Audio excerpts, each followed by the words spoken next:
नमस्कार मु इंजीनियर प्रमोद आपण मनोबल बढ़ाई एवं सतर्क रहा ये भिडटी नहीं आसी एक गुरुत्वपूर्ण सूचना कोरोना पुणी थर फेरी आपण एवं आपण परिवार सुस्थ रहा सतर्क रहा ये 15टी उपाय निश्चित भाव अनुसरण करूँ। सुरक्षा यही मान्यता ग्रहण करूँ। नंबर 1 केबे भी खाली पेटरे रुहतु नहीं। नंबर 2 उपवास करंतु नहीं।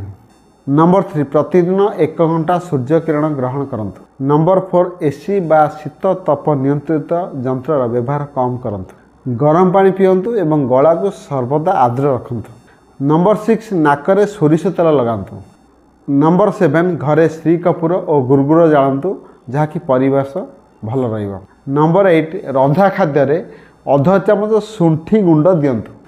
नंबर 9 राति रे दही खांतु नहीं। नंबर 10 हलदी पकाई क्षीर पियंतु दयाकरी वृद्ध माने एवं पिला माने। नंबर 11 जदि संभव होची कैंगेन वाटर प्रचुर मात्रा पियंतु कारण ये बॉडी को इम्यूनिटी बूस्ट करे। नंबर 12 श्री कपूर और लवंग पकाई घरे धुआं दियंतु। नंबर 13 सकाळ चारे एक लवंग दियंतु। नंबर 14 फल मध्य कमला को व्यापक भाव खातु।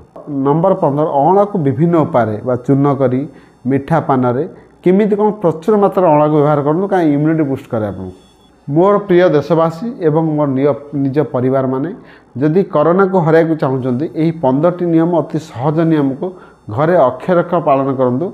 निजे सुस्थ दिंतु अन्य को सुस्थर बार्ता दिंतु। कैंगेन वाटर एवं हलदी क्षीर मिसेले आपणकर बॉडी भितर इम्यूनिटी बूस्ट कर ये हूँ आज नुआ अमृत। मु आज हाथ जोड़ी समस्त अनुरोध करुच्ची यही नियम को आपण परिवार आपण पड़ोशी एवं प्रियजन भितर प्रचुर मात्रा शेयर करूँ। सुस्थ रुहतु सुरक्षित रुहतु और आगक बढ़ंतु। यही वीडियो भल लगिले ये चैनल को लाइक करंतु सब्सक्राइब करंतु और निज प्रियजन भितर शेयर करंतु। जय जगन्नाथ।